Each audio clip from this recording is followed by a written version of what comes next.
Posisi. Semoga aja juga dengan presiden yang sekarang, Pak Prabowo, bisa membuat gebrakan juga gitu kan.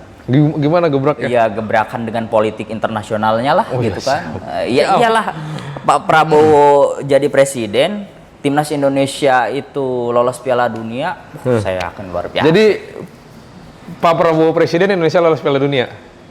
Saya yakin, ya harus. Tapi lawan Bahrain gimana nih? Menang ya, yakin harus ya. menang. Kan saya bilang, selain lawan Jepang, sisanya nih sekarang harus menang. Kecuali kemarin lawan Cina menang. Kembali lagi di Posisi Podcast Literasi dan Inspirasi. Kali ini kita serobot dulu podcastnya Bang Epul sama Bang Ipin, oke? Di sini kita akan berbincang ngalor ngidul mengenai kondisi persepak bolaan di Indonesia maupun di luar negeri. Intinya sih lebih ke tim nasional Indonesia yang diasuh oleh Sinteyong. Oh, Sinteyong. Ya.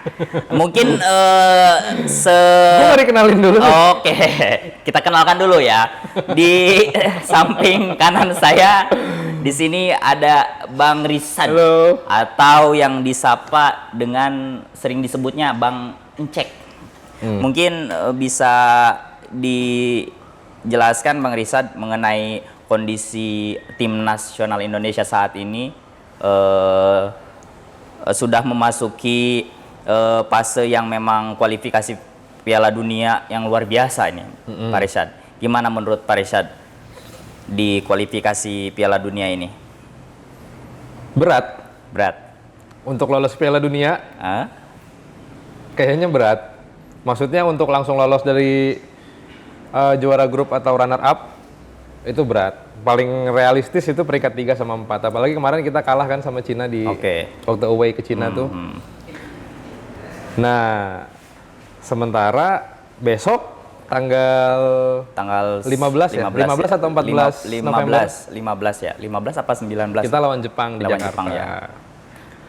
Nah, kita tahu sendiri Jepang kayak gimana mainnya. Tapi terus kita belum terkalahkan, belum kebobolan. Ya, memang belum terkalah. Udah kebobolan 1-1 kemarin lawan Australia. Tapi posisinya saat ini Indonesia diuntungkan dengan kalau memang jadi di GBK lagi, penontonnya luar biasa. Kalau lawan Jepang pasti di GBK. Ya, tapi kan bisa menjadi daya dobrak juga untuk mentalitas. Apanya yang didobrak?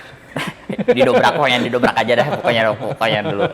Mentalitas Jepang ada kemungkinan menurut Bang Cek ini gimana, Bang? Apakah memang mainnya di Indonesia nih?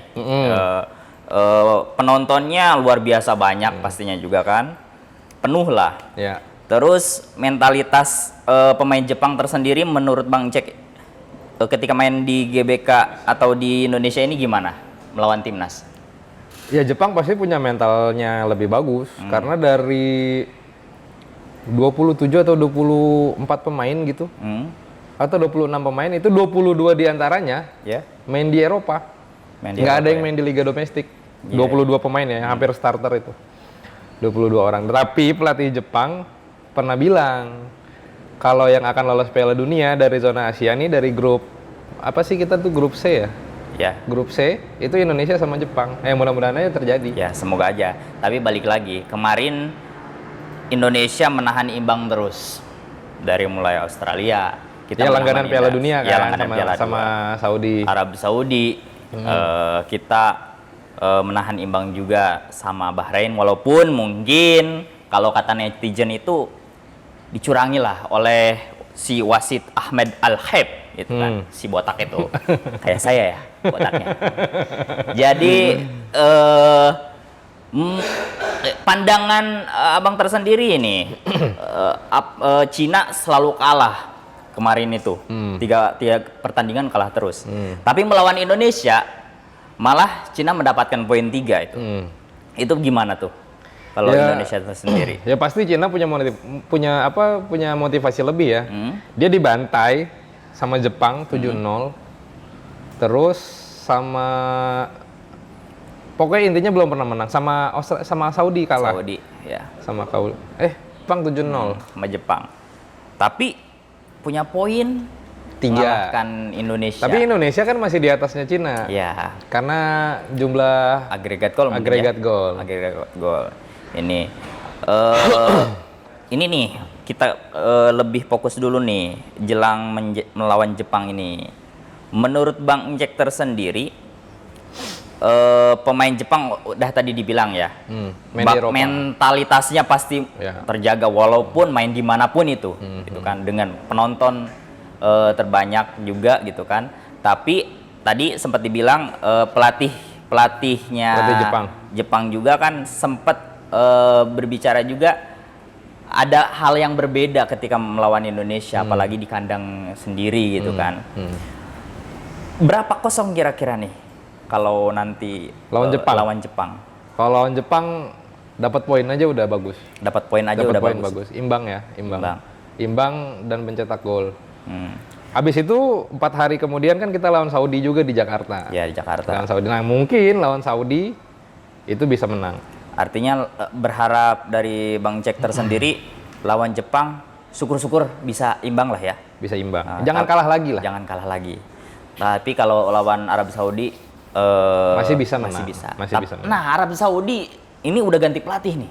Udah ganti pelatih. Udah ganti pelatih. Roberto Mancini kemarin jadi korbannya Sintayong itu salah satunya. Ya udah 2. Iya. Pelatihnya Australia juga kan dipecat. Iya. Setelah seri lawan Indonesia itu. Sekarang itu dari Prancis. Ya. Siapa? Zidane, jadi nggak Zidane? Bukan. Siapa ya? Pokoknya dari Prancis itu pelatih. Buka lagi ya kita. Berhubung serobot-serobot tadi nih ya, jadi kita belum. Tapi Bung Andi ngelihat timnas Indonesia sendiri gimana? Dibanding dulu kita pernah dibantai Bahrain 10-0 di Jakarta. Balik lagi untuk sebenarnya yaitu balik lagi Indonesia bakalan bisa lolos menurut saya. Lolos Piala Dunia. Peringkat 2 saya meyakini itu. Peringkat 2. Peringkat 2. Yakin langsung lolos yakin. Ya? Karena kan 1-2 nih langsung ke putaran final di Amerika asal Serikat. mungkin pelatih Sintayong ini tidak meremehkan. Kayak kemarin kalau menurut saya itu meremehkan. Apanya yang ngeremehin? Meremehkan starting apanya? line up-nya. Kenapa? Di situ udah gonta-ganti kapten. Yang tadinya enggak, kan Asnawi kan memang kapten sebenarnya. Iya, memang kapten sebenarnya, tapi kan jangan gonta-ganti juga posisinya. Meyakinkan juga. Kemarin kalau saya lihat timnas Indonesia ini Sintayong ini memainkan pemain yang melawan Cina itu meremehkan Cina kayaknya. Banyak eksperimen kalau menurut saya mah. Banyak eksperimen. Iya, kayak gimana tuh eksperimen? Ya harusnya kan udah lawan Arab Saudi, lawan Australia, lawan Bahrain. Ya. 3 pertandingan nih. Seharusnya udah punya starting line up utama lah yang nggak akan yang udah tetap itu aja yang main 11 pemain di lapangan starternya. Ya. Tapi kemarin waktu lawan Cina itu memang banyak banget perubahan. Tom Hai dicadangin. Ya, Tom Hai dicadangin waktu itu. Yang akhirnya bikin gol kan di akhir-akhir pertandingan. Telat juga itu menurut saya. Ya, perubahannya telat. Waduh gitu. Terus Sintayong mohon nanti ke depan jangan telat ya. 3 back. Ya, 3 back kita tuh kemarin ada Mes Hilgers sama Jay Itzes sama si Verdong. Ya, Verdong ya. Yang biasanya tuh si Agus Rido. Rizky Rido. Rizky Rido. sorry. Bukan Rizky Rido Lesti Kejora kan? Oh, takutnya Rizky ya Rido. Kan, Rizky Rido. Kejora itu. Dan terbukti saat Rizky Rido masuk di babak kedua, gantiin Mes. Ya. Pertahanan kita lebih solid. Kan itu Mes kan diganti karena informasinya sih cedera ya. Tapi jangan disalahkan juga berkat Arhan Azizah Salsa ini. Kok sampai ke Azizah? Iya. Ini kita ngomongin bola, Bung. Azizah Salsa ini kan suaminya Arhan. Nih, posisi Arhan di situ masuk, di situ berkontribusi sangat luar biasa dengan lemparannya itu. Dari awal situ kan golnya si Tom Hanks itu. Artinya itu kan ada yang menarik nih. Iya, artinya si Arhan ini sangat berkontribusi luar biasa. Itu ada yang menarik pas si Arhan mau lemparan jauh kan mundur tuh sampai ke bench pemainnya Cina. Nah, itu dia apa ya kalau bahasa kita tuh dikata-katain omongan jelek lah apa segala Woro-woro lah macam gitu ya. Iya, cywar lah. Cuman saya nggak ngerti kata Arhan. Saya cuek aja, Ya saya bodo lempar. amat lah ya, yang penting Kan mah dapat gua kesempatan melemparkan beberapa gitu. kali kan lemparan, nggak cuma Iya, sekali kan, ada iya. 2-3 kali lah itu di akhir. Akhirnya Tom Hai golin, ada kemelut. Berarti kan itu apa? Gol pertama, artinya pertahanan Cina ini bisa dibobol dengan strateginya lemparan Arhan juga dong. Seharusnya bisa. Iya, gitu. Ya kan memang itu disimpan sama Sinteyong kan. Karena waktu lawan Arab Saudi itu Iya, banyak Saudi. juga tuh Arhan lempar-lemparan. Lawan Argentina terutama. Waktu uji coba tuh lawan Argentina. Kelimpungan juga ya Argentina ya waktu itu. Nah, berarti kan di sini lawan Jepang tadi berharap 1-1. Enggak satu-satu. Atau dapat poin lah. Dapat poin. Lawan Arab itu berharap menang. Selain Jepang kita harus menang. Oke, selain Jepang kita harus menang. Iya. Terus saya juga netizen nih yang persepak bolaan tanah air ini katanya nanti bakalan ada kejutan. Apa tuh? Koreo dari timnas kulturnya itu yang pokoknya yang pendukung timnas lah. Gue kalau ngomongin koreo tuh inget ini. Karena ada Ari Tulang. Oh, Ari Tulang ya. Dulu akademi apa ya? Afi, kontes nyanyi. Alah, kedangdut lagi dong. Gimana? Intinya itu bakal ada kejutan karena bakal ada koreonya si Ahmed Al-Haib itu yang wasit yang memang curang itu. Kalau menurut saya curang itu. Cuma katanya dia udah dipanggil sama AFC. Cuma kan nggak tahu. Ya balik lagi mungkin kalau Hasilnya menurut gimana? saya nih perpolitikan di internasional juga mungkin ikut di situ. Ketua AFC-nya itu dari Bahrain kan? Iya, betul. Nah, mungkin disayang-sayangi lah si Ahmed si botak itu Ya. yang memang menurut saya masa sih 6 menit jadi 9 menit dari Kok mana Bung itu? Andi belum move on sih dari pertandingan lawan Saya belum Bahrain? move on itu karena saya sudah yakin itu bakalan dapat 3 poin di kandang Bahrain. Wah luar biasa gitu kan. Ini waduh astagfirullahaladzim gara-gara si botak itu. Tapi timnas sekarang lebih banyak memberi harapan ya dibanding dulu. Dulu kita lawan Vietnam aja kayaknya ini mah kalah. Lawan Singapura aja kita susah Iya, banget lawan sangat Singapura. susah. Tapi sekarang kan pasca Sinteyong udah mulai inilah bisa ngelawan gitu. Dan gak gampang kalah sekarang. Gak gampang kalah. Tapi ada kemungkinan nggak ketika memang terbukti dari penelusuran AFC karena memang dari FIFA sendiri meminta untuk si Ahmed Al-Haib ini diperiksa gitu kan. Jika terbukti ada kemungkinan nggak Bahrain dengan timnas Indonesia ini akan diulang lagi? Enggak. Oh enggak. Jarang terjadi. Oh jarang terjadi itu. Pernah itu di waktu kualifikasi juga Piala Dunia kalau nggak salah di Afrika tuh. Saya lupa negaranya apa. Itu diulang pertandingannya. Tapi di tahun berikutnya. Oh tahun berikutnya. Katakan main November, Yeah. nanti diulangnya setelah investigasi itu di November tahun berikutnya. Oh, sangat berat juga ya. Berarti. Berat. Paling ya wasitnya dihukum. Nah dan Dicabut lisensi FIFA-nya. disebut Mungkin dicabut. Semoga aja sih, kalau saya sih berharap karena memang ini bentuk keadilan ya, keadilan untuk Indonesia lah gitu kan. Siap. Kita sudah berupaya keras gitu kan, walaupun banyak orang yang memang berkata-kata, mungkin pengamat bola segala macem bilangnya. Emang Bapak bukan pengamat bola? Iya saya mah kan tadi serobot-serobotan. Mumpung ada Mumpung ada waktu luang nih, kita serobot aja nih podcastnya Bang Epul sama Bang Ipin. Nah, ngelihat posisi banyak yang bilang katanya timnas Indonesia bukan timnas Indonesia sekarang mah. Sekarang mah timnas nasional Belanda yang B-nya katanya kan gitu. Ada yang bilang ini apa? Kita tuh tim cabangnya Belanda. Ya, ada yang bilang seperti itu juga. Tapi kalau menurut saya balik lagi pemain-pemain kita itu belum siap. Yang di Liga 1. Ya, Liga 1 itu belum siap untuk terjun saat ini gitu kan. Belum siap menurut saya. Akhirnya mungkin terobosan-terobosan yang memang dilakukan oleh Ketua PSSI Pak Erik dengan jajarannya dan dengan Sinteyong juga itu kan ngambil naturalisasi lah kan bahasa. Tapi kan naturalisasinya bukan yang orang asing. Iya. Mereka punya darah Indonesia. Mempunyai darah Indonesia, memang betul itu. Tapi kan di pemain Liga 1 juga lumayan banyak. Kayak ada Sebenarnya, Rizky Ridho, iya. ada Pratama Arhan. Iya. Terus sih. kiper-kiper cadangan kita? Iya, Nadeo ya. Iya, sama Nadeo itu. siapa satu lagi tuh? Sama siapa ya itu ya? Si apa yang blunder itu, pernah blunder tuh si jadi terlalu Siapa penonton? Ada yang siapa tahu? penonton yang tahu? Komen di bawah. Oh, nggak tahu, aduh. Ya pokoknya itulah gitu kan.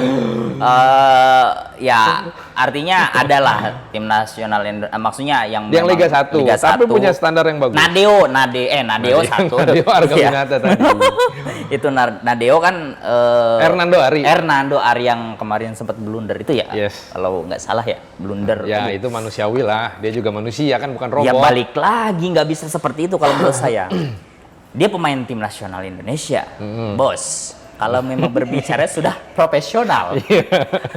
Kalau posisi seperti itu mah, atau bukan tim nasional Indonesia itu mah cabutan Liga Kampung. Itu juga waktu mungkin lawan bisa. apa sih? Irak ya? Kalau nggak salah lawan Irak. Iya, lawan Irak playoff waktu untuk Olimpiade itu. Olimpiade di Olimpiade Piala Asia Paris U23. ya. Olimpiade Paris. Paris itu ya. Ya mungkin itu kan pressure tinggi, fisik kita udah kalah, Ya. habis gitu fisik. Sulit mencetak gol ya mungkin. Ya. Tapi di Ya. benak saya itu si Hernando Ari itu, waduh luar biasa blunder lah itu. Dan saya juga mungkin si Marcelino ini nih, si Marcelino. Kenapa Marcelino? Si Marcelino gimana ya mainnya itu ya memang mungkin masih bocah ya gitu kan. Masih muda, bukan masih bocah. masih muda mungkin ya. Masih bocah mah, si ingusan. Iya sih, masih muda gitu kan si Marcelino ini. Gaya bermainnya itu menurut saya kurang tektok, bener-bener tektok gitu. Terlalu apa?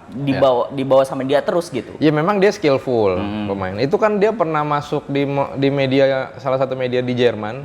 Itu wonderkid pemain paling menjanjikan lah. Paling menjanjikan. Waktu umur dia 17 atau 18 tahun. 18 ya. Itu artinya kan dia punya potensi. Cuman memang di klubnya beberapa kali main di Belgia, sekarang di Oxford United tuh nggak pernah main. Jam terbangnya mungkin kurang. Iya, mungkin salah satunya untuk menurun. Mungkin dia bisa menurun juga ya. cari liga atau cari klub yang ngasih jaminan dia untuk main reguler. Iya sih. Karena kan beda tensi di latihan sama pertandingan beda. Iya. Tekanan supporter dari lawan, war-nya beda. Tapi Arhan juga nggak dapat. Ya Arhan waktu di Korea kan Iya, udah langsung kartu merah ya itu ya. baru debut kartu merah. Baru juga ya, baru main juga ya. Aduh, itu. Tapi sih luar biasa sih kalau menurut saya Arhan itu kontribusinya lah menjanjikan kalau menurut saya. Itu Cuma juga. lemparan doang. Iya memang, tapi setidaknya Bagian masih itu muda udah kawin sih. membuat harapan lah setidaknya gitu kan. Tapi yang saya anehkan itu. Itu dikat ya. Tapi yang saya anehkan itu bapaknya ini. Udah jangan bawa-bawa keluarga lah. Nah, bapaknya ini saya lihat berita ya, baca berita. Udah ketika memang gak menjanjikan, udahlah balik lagi ke Indonesia. Tapi kalau menurut saya Kan malah lebih dulu menurun. dia yang bapaknya boleh nikah sama Azizah tapi main bolanya di luar negeri. Iya sih memang. Jadi kita bahas bapaknya apa Arhannya nih. Ya udah kan bapak tadi yang mulai. Oh. Nah, kembali lagi jelang harapan juga ada Tadi harapan mulu. bukan harapan dah. Pokoknya mah Realisasinya kapan? jelang nanti nih lawan udah nih dekat ini lawan Jepang. Bulan depan lah ya, November ya. Lawan Jepang sama lawan Arab. Lawan Bahrain sendiri. Bahrain saat ini Lawan Bahrain masih bulan Maret kan? Ya, dia mengajukan untuk tidak main di Jakarta. Ya, karena takut keamanan katanya. Dan ada juga yang memang Dia milih WO loh dibanding main di Jakarta. ya syukur-syukur sih kalau menurut saya. Tapi FIFA kan udah mutusin mainnya tetap di Indonesia. Iya, mainnya tetap di Indonesia, tapi mintanya Fair dong, harus fair dong itu. Bahrain harus fair sebenarnya. Kita juga kemarin ke Bahrain kan main gitu kan. Walaupun dicurangi dari 6 menit sampai ke 9 menit. Wah, Itu nggak masuk akal menurut saya. 6 menit ke 9 menit. Iya. Kemasukan lagi. Kayaknya kalau nggak kemasukan tuh sampai besoknya nih masih. Bisa jadi mungkin bisa sampai 20 menit gitu. Bisa terjadi itu. Itu kita udah 2 kali lawan tim Timur Tengah kayak gitu. Waktu lawan Qatar Oh iya, di U23 U23 ya. sama kayak gitu. Sama kayak gitu ya. Aduh, ini lawan Bahrain Lawan di Piala Asia malah. Piala Asia Piala itu ya? Asia senior waktu itu lawan Iya. Qatar. Oh iya, Kita lawan kalah. Qatar kita Akhirnya kalah ya. Lawan Bahrain ada informasi juga memilih WO tadi. Tapi ada juga yang saya baca juga berita ketika memang nggak mau main di Jakarta, kita siap katanya memfasilitasi untuk nanti di Papua. Ada juga ya tuh salah satu media yang memang memberitakan oke, nggak apa-apa ketika lu nggak main Jakarta gitu kan, di Papua aja gitu kan. Di Stadion Persipura tuh. Iya. Stadion Mandala. Informasinya seperti itu. Ya, nggak apa-apa. Tapi Cuma di sana kan panas. Iya sih, memang Indonesia juga, maksudnya timnas kita juga mungkin gimana ya? Ngelihatnya juga kalau belum beradaptasi lah kalau di Papua. Lebih enaknya sih Jakarta di GBK ya. Jadi GBK lah, akses juga bagus kan, deket. Akses bagus, terus untuk parkiran Ininya juga luas. angker stadionnya, GBK tuh angker buat timnas. Timnas tuh jarang sebenarnya kalah di GBK. Iya sih ya. Kecuali di era kegelapan waktu itu yang dualisme tuh. Yang timnasnya ada 2. Oh iya. Yang akhirnya kita dibantai sama Bahrain 10-0 kan pernah. Mannya. Semuanya lah Iya, gitu iya. kan. Luar biasa itu Rizky Ridho, patut diacungi jempol 4 lah mungkin bisa jadi. Posisi